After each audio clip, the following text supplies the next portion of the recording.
chase. This is a car chase.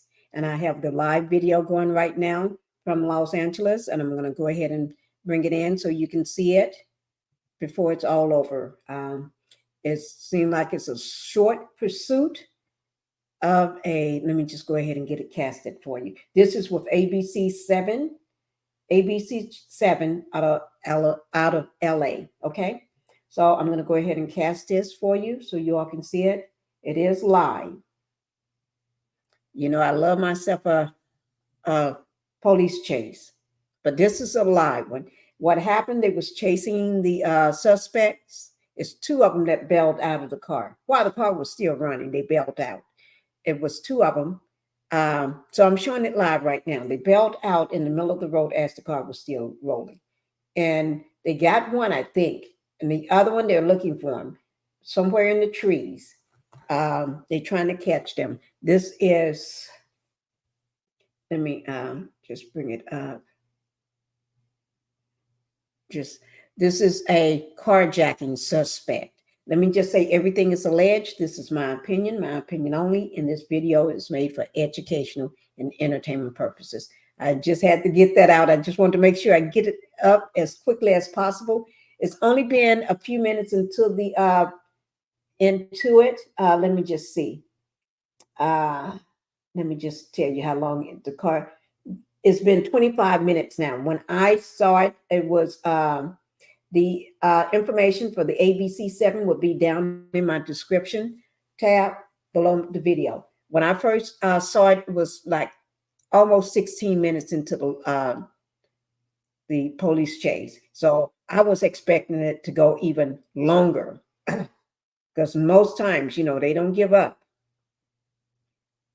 They don't. While we are doing that, let me have everybody go ahead and hit that like button while we're watching this live. See, there's the car. They did not park the car or pull over. The car rolled over there. The car was still going when they jumped out running into the trees.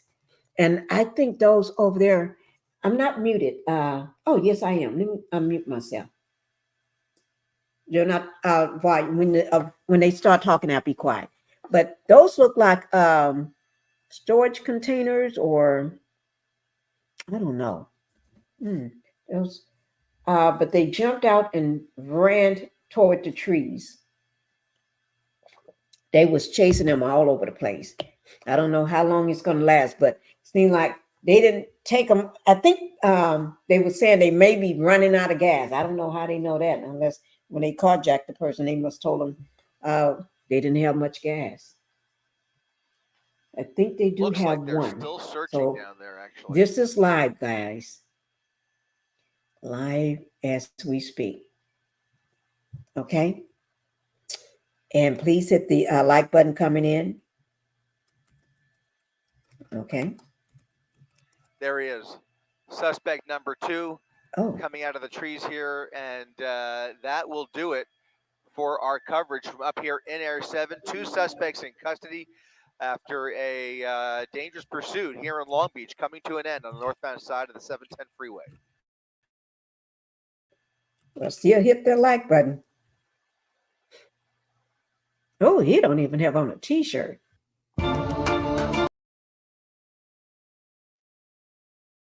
Let me just see whether, okay, that's it, guys. That was pretty short. We can keep rolling to this next pursuit. There's another one going on right now, right here. We stopped one and got another one going on. Oh, let me unmute it. 35, 40 miles per hour, making very random. This is also with ABC7, okay?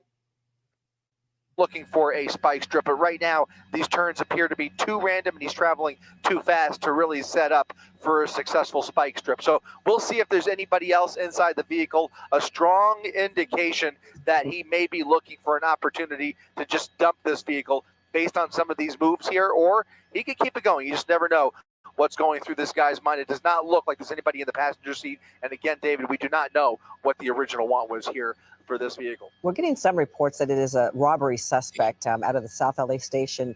We do know that there's some damage there to the passenger side. We're not sure if that happened during this pursuit or not, but certainly driving erratically enough to have that kind of... Chris, have you heard of any collisions that he might have gotten into during this pursuit? We have not received word of any collisions, not to say that there haven't been any, but we are not aware of any, and it's certainly unclear whether this vehicle belongs to the suspect. You know, we say robbery suspect. We do not know if this vehicle was involved in the original crime. Maybe a carjacking, that could be a robbery, or maybe it is a GTA suspect with other crimes related to a robbery, or it is this vehicle. We just don't know. So a lot of questions, but to answer your direct question, that passenger side damage, unclear at this point where it came from. A lot of unknowns here as they try and catch up with this suspect. Right now, he is continuing to move through South LA without anybody behind him. And I think as of now, LA County Sheriff is keeping an eye on him with their helicopter. So they do have eyes on the suspect. It'll be interesting to see if they keep this in surveillance mode or do decide to re-engage, considering where he is here. Again, we're traveling westbound on 58th Place, coming up just past Buckler, continuing west here through, I want to say this is like the Baldwin Hills area, or just south of Baldwin Hills. Now making a southbound turn. That's going to bring him much closer to LAX. And there are the black and whites, two SUVs in position, now making a left turn with him as he continues southbound on Overhill Drive. Again, a street that's going to take him right into LAX's approach path, which would basically force them to call off that helicopter, and it'll come down to those ground units who are following right behind. We saw two of them, two black and whites, now not too far behind the suspect, who was traveling at about 60 miles per hour down a residential street. Another close call there as he made a wild right turn as that street came to an end, now turning onto Fairview Boulevard, again traveling at a high rate of speed through residential streets. Always a dangerous situation when they go through these residential streets, especially this time of night, 6 o'clock in the evening. A lot of people heading out. It's been so hot during the day, but watching this guy drive right through, plowing through these red lights and stop signs as well. You just saw where there's almost a collision between the police pursuing him and somebody who is flying through that intersection coming the other direction. And that's part of the danger of these high-speed pursuits. It was a great example of why they have to treat this so much more carefully than the driver, because he just flew right through that red light and there was cross traffic. Had that black and white, that primary unit, not stopped for that red light, there would have been a major collision right there with that cross traffic. So he came to a full stop. Even with the lights and sirens on, they have to come to that stop, and then they will continue the pursuit through these busy intersections here. Here comes a busier intersection, La Cienega and Fairview Boulevard, right through the red light, around traffic, into cross traffic, making the right turn, and narrowly missing that cross traffic there with vehicles flying through that red light, or they had the green light. And now he's making the northbound turn onto La Cienega Boulevard. Those units behind him may have fallen back a little bit. Again, they will come to a complete stop at that intersection. He actually, for a brief time, went into oncoming lanes of traffic to get around that red light into the northbound side of La Cienega Boulevard, and now looking for an exit opportunity here. This is a transition road, I believe, that will put him back onto surface streets. There's a black and white unit right there. That may be LAPD. They may or may not know what's going on, but here's those sheriff's deputies, two of them, those two SUVs, managing to navigate that busy intersection and still right behind. Guys, if you're coming in, just go ahead and hit the like button coming in. All right. Hit the like button coming in. And if you haven't subscribed to the channel, go ahead and subscribe to the channel. Thank you for watching, because I love a good police chase. We had a live police chase at first going on, and then that ended with the suspects jumping out of the moving car, and then they did get captured. And then this one rolled up right after that. But I don't think this is a live chase, but we are watching it live, this one. I love a good police chase. Let me get back to the sound for you. Not afraid to go the wrong way on some of these busier streets here. Again, we are in the middle of rush hour as he continues westbound Slauson Avenue, coming up on Bristol Parkway. in the left turn lanes, only to go straight through here, cutting everybody off over the double yellow paint. And now you can see they are going to try and keep up with him. But this is getting more dangerous by the second, guys, just by the erratic driving that we're seeing here. Absolutely. He's refusing to stop. He's run a couple of more red lights. Luckily, that last one turned right at the last second, so he was able to get through it as people were just getting underway. So he dodged a bullet on that one as well. But there's no response time with the speeds that he's taking, and it's only a matter of time before he collides with somebody. Hopefully, they could hear the lights and sirens coming their way. That's one hope, and they have now 3 units behind him. I mean, he was barely even braking at those red lights, and now he's made a right turn. He had the green light there, made a right turn northbound Sepulveda Boulevard. 3 LA County Sheriff's deputies now right behind him, and you saw in that shot just a moment ago the helicopter right above him. And as he travels northbound on Sepulveda Boulevard, it'll be much easier for that airship right there to stay right overhead. They will have a very clear view of this vehicle and even inside the vehicle. I wonder why it's the windshield wipers going. Windshield must be dirty or something. So dangerous. It would not be surprising at all if the watch commander says, listen, let's put this back in surveillance mode, and we might see those 2 units right there fall back considerably as long as that helicopter has eyes on that suspect. That's a judgment call they will have to make. They've already made it once, and they have put this into surveillance mode at least once or twice already. And just based on the dramatic increased danger of the driving that we're seeing here, would not surprise me at all. Right now, still in pursuit mode, those units right behind him, keeping a very close distance, at least as close as they can, as he continues northbound Sepulveda Boulevard. This driver sure seems agitated enough for them to go put it into surveillance mode. We see his windshield wipers on, too. It looked like through that shot that perhaps he's just one sole passenger in that car, hopefully, for the sake of just safety. You hate to see this.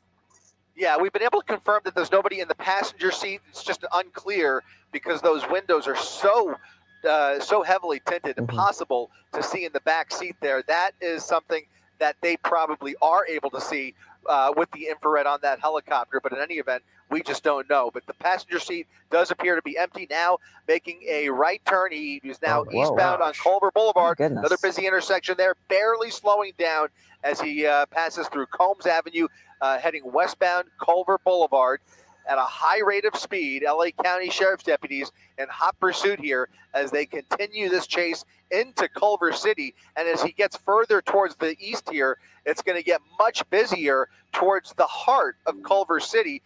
Culver City PD obviously monitoring this pursuit as well. They will not get involved in all likelihood unless they are requested to do so. But right now, it is in the hands of those deputies now head-to-head with some of this oncoming traffic on Culver Boulevard over the median and back into the correct lanes, getting closer and closer to downtown Culver City, making a right turn on LaSalle Avenue back into a residential street. This may be the end because there are not going to be a lot of exit opportunities out of this neighborhood.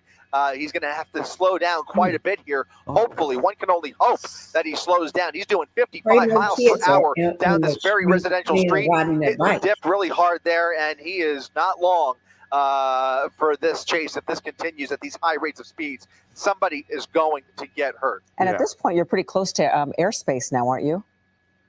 Have you heard of this brand new product that instantly... No, we don't.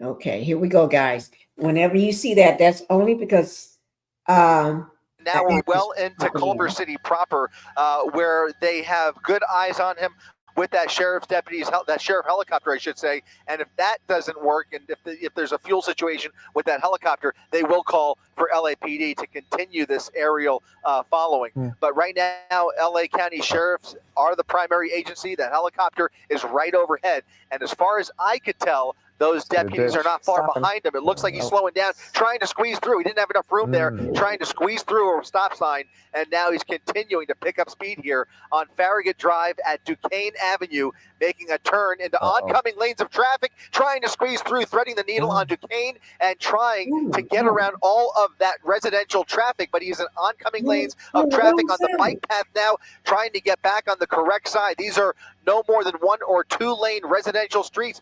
back around this traffic here, doing whatever he can to get away from those pursuing officers. If they haven't already, they are almost imminently going to put this back into surveillance mode. I can't confirm whether that has happened yet, but this is about to take a step back. At least those ground units are about to take a step back as that helicopter is following close behind here. They just don't typically take that risk, at least the sheriff's department, in most situations like this. But we'll see if those units catch up to him. Yeah, he was clocking up to 80 miles an hour on Culver. Those smaller streets going 60 miles an hour. There's no reaction time when they're moving that quickly. Oh, no. Look at this. He is gunning it, going the wrong direction on Jefferson Boulevard. Look at all of the traffic there is here. He is having to navigate traffic going in both directions, zigzagging across the median here, just trying to get around anybody in his way. And now I expect that we may see some additional mutual aid join forces here. But look at that. Those three primary units are right behind him still. LA County Sheriff's Department not giving up on this guy. This is a dangerous driver behind the wheel of this vehicle. And despite whatever crimes have been committed, they may have been willing to put this into surveillance mode earlier, but it certainly appears that they are not letting up at this point. They are putting a lot of pressure on him, and that is partially the reason why I think we're seeing some of this more agitated driving. Again, you pointed out, Ellen, he's got the windshield wipers on for whatever reason. Unclear what that's about, but you know, these guys sometimes do crazy things for no reason at all, depending on their mental state. I think he got him on what's going on inside that vehicle. They can't see he's what he's just zigzagging through a very residential street here, once again, in a back alley. This is Parham Drive near Wright Crest Drive and Blair Hills. These are all very residential streets with cul-de-sacs and dead ends left and right. That's why I say I just didn't think he was going to have an opportunity to get out of that maze in Culver City. We're now a little bit further south, not too far south, just south of Culver City. We might even be in the city limits, but he's continuing further south here now on Louis Avenue, turning onto Stoneview now. Stoneview Drive, as you can see on Sky Map right here, 1, 2, 3 SUVs. Those Sheriff's Explorers, or Interceptors, I should say. They are Ford Explorers, highly modified Ford Explorers that are trying to catch up with the suspect. Yeah, this the speeds are really fast. There's some tight turns, but there wasn't a lot of traffic in that area. I wonder, because they were really approaching the backside of him, if they would try to pit maneuver, maybe right here. He might be stuck. Maybe. Oh, no, he's trying to turn around. Oh, man, he's had a lot of opportunities to just give this up already. You know, he's had his time in the sun here, but I just tell you, he is really showing signs of desperation. You don't get the impression he's going to go very peacefully. Now it's a dead end, and now we'll see if he gives up. He's backing up. Deputies with their guns drawn, the vehicle coming to a stop. This is precarious, guys. He's come to a dead end here with deputies with their guns out, pointed squarely at that driver's seat. But the behavior that we've seen here in the last few minutes just doesn't give you a lot of confidence that he's going to surrender. Let's hope that he does. Let's just hope that he thinks twice about pulling anything wise and just opens up that driver's side door. Right. A similar incident reminds me of the pursuit we covered last week when there was that, it ended with that shooting where the guy refused to take his foot off the accelerator, refused to give up, even though one hand was out the window. That's still a controversial end of a pursuit. Here we have the door open for something similar to happen here, depending on what he decides to do. The fact that the door is still closed is not encouraging, but you're right, David. This is the most dramatic and heart-pounding point of any pursuit. The most dangerous part of a chase is when it comes to a stop, especially when the suspect feels trapped. And in a dead end like this, he's got nowhere to go. And he starts to analyze his escape routes. What are his possible options here? There are now at his disposal. He's communicating. He's agitated, rolling down the window, yelling at those deputies and not opening the door. Very animated, trying to yell at those deputies. It is not encouraging. He needs to calm down, and let's just hope that he takes a minute to relax, takes a deep breath, because right now, David, you're so right. This is looking a lot like that pursuit that came to an end exactly a week ago. Yeah, that was really a tragic ending to that pursuit that's still being questioned. And today, right now, we're seeing that person who was in that driver's seat, which you could see how tinted those windows are, because now you can't see anything that's going on inside that vehicle because of that tint. But that person, for whatever reason, is extremely agitated. I don't know what you could be saying to law enforcement officers at this point when they have you dead to rights. You need to give up. You have nowhere to go. How do you negotiate your way out of that? This is where, when it comes to somebody's mental state, whether they're on something, all of that comes into play, and that consideration on how to handle a suspect like this when you have them at a complete standstill, and yet they will not give up. So right about that, David. The only silver lining here is that the general public, at the moment, the general public, the folks who are just trying to get home from work, appear to be safe at this point, as he is pretty much blocked into this cul-de-sac here, this dead end just off of Wright Crest Drive in Blair Hills. He's at the driveway of a gated home right there at the end of the dead end, and those deputies basically have this entire neighborhood now locked down. So he really doesn't have anywhere to go, at least with the vehicle. Always the possibility of him trying to open the door and run for it. Not that he would get very far there, but aside from those two options, let's just hope that he surrenders peacefully here. It may take some time for him to calm down. They may call for additional units. They're going to set up spike strips just to ensure that he has nowhere else to go without immobilizing the vehicle. But if it goes on much longer, that's when they put out the call for the Special Enforcement Bureau, and then it'll be an extended standoff at that point. There you see the spike strips being set up right behind the vehicle. If he does decide to put it in reverse, that will knock out those rear tires. That will begin bleeding off air. Again, that's if he puts the vehicle back in reverse. He's showing his right hand. He's showing both hands. Both hands are out the window, but still, he's still yelling at those officers. Now, he may be yelling because it's loud and he's trying to yell above the helicopter noise or whatever else. For whatever other reason, he is just very agitated. You could just tell how animated he is, even with his hands both being shown. Guys, make sure when you're coming in, please hit the like button coming in. We are watching a police chase. I love myself a police chase, but this one is in LA, all right? So hit the like button coming in, all right? But the deputies are asking him to roll down all the windows. They want to check on that. So his agitation, we don't know if that's reportable or not. But well, that would be definitively the most nightmarish scenario you could think of for these deputies in this particular situation. I mean, nothing. I mean, there's virtually nothing that would give these guys second thought in terms of using force if this guy does anything dangerous or poses a threat to either the residents in this neighborhood or those deputies, except for the possibility of a child in the rear seat there. With a child or any even inclination of a child in the back seat, until they know for sure that back seat is cleared, and that's probably unlikely at this point until they clear the vehicle, they are going to cheat. They're going to treat this with kid glove care from here on out. What is that? Is that the child? And Chris, is this a female or male occupant driving in the car? I can't tell. It looks like a man. Rob, is that a man? It's a baby in a man's arms. That is a baby in his arms. That is a baby in his arms. And how did that baby get to the front seat is my sudden question. Was he driving like that with a baby just sitting in the passenger seat or on his lap the whole time? I can't even imagine. I cannot imagine. But it appears to be, we'll see here. We'll have a really clear view here in a second. That appears to be a small infant in his arms. But it's a woman. That's a new baby. Is it a woman or a man? I can't tell. It's a male. Well, either way, the suspect is stepping out of the vehicle from showing both hands. Now we have back seat. There is somebody in the back seat. There is somebody in the back seat. Dear. The passenger has now opened up the driver's side door and the back seat.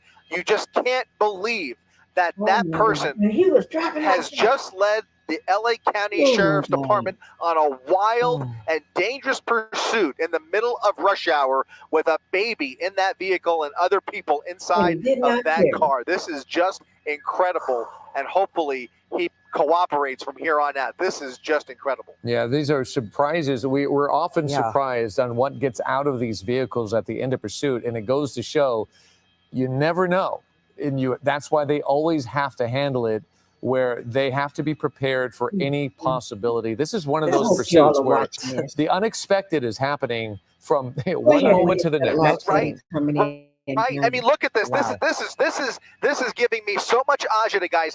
They cannot see his hands. Is he reaching for a baby or is he reaching for a gun? Wow. It looks like he was hugging the person in the hugging the person in the back seat. They have no idea. It puts them in such a precarious situation. This is the worst. This is the worst situation I can imagine in this scenario. Oh my goodness. They are pretty much handcuffed on how they could approach this. If it does suddenly turn violent, they have a really almost impossible situation to deal with, knowing that there is an infant child that is in harm's way. Here comes the person in the back seat with the baby. Here comes a woman out of the back seat with child, driver stepping out of the vehicle, and now, this is not what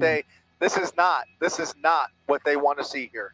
This is not what they want to see. Well, it sounds like it is a high. This is a very intense moment with a lot of real life emotions and drama playing out here. But now you can see the woman coming towards those officers with child.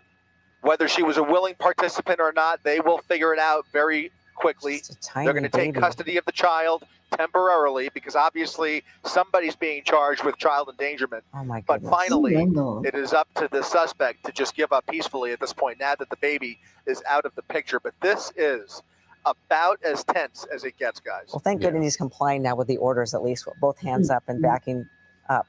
That was stressful to watch. And keep in mind that the car is not clear. We don't know what else is in that car. And that's right. We've been surprised before, and that's where they're going to handle it as well, try to take care of this suspect, and then they'll check the vehicle. But this is going in the right direction, Chris. There is so much training that comes into play in a situation like this. They drill for this all the time, and this is a perfectly executed felony stop here after a wild chase that has come to a relatively peaceful end. These deputies faced with so many life or death decisions as they try and just wrap this up, and they're going to continue to treat this very carefully until they know for sure, as you mentioned, David, that that vehicle is completely cleared. But look at that.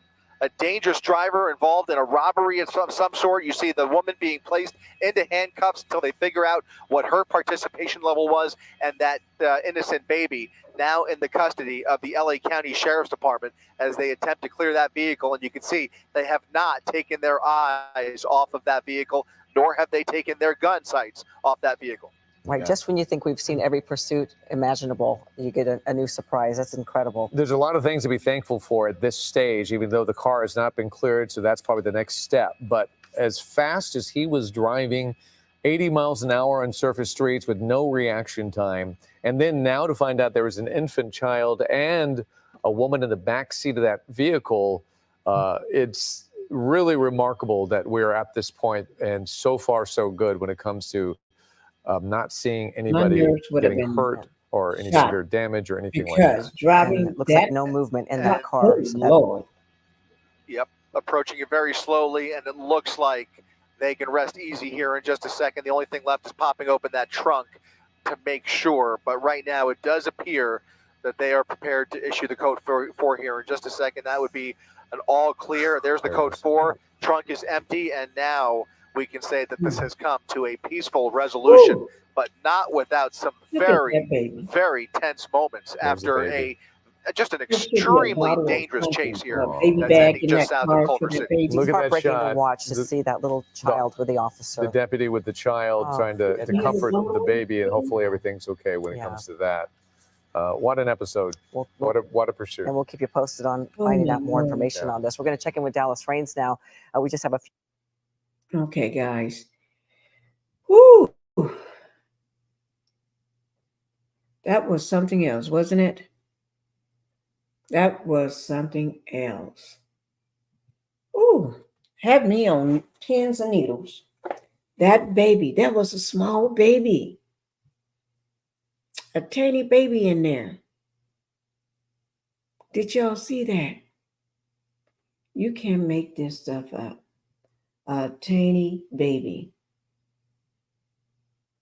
in that car while this person is driving like a mad person. Okay, guys. Like I said, I like a police chase. Okay. Thank you all for being here. We're going to go ahead and close this out. All right. Make sure you hit that like button on your way out the door. All right. Thank you for being here. Bye-bye.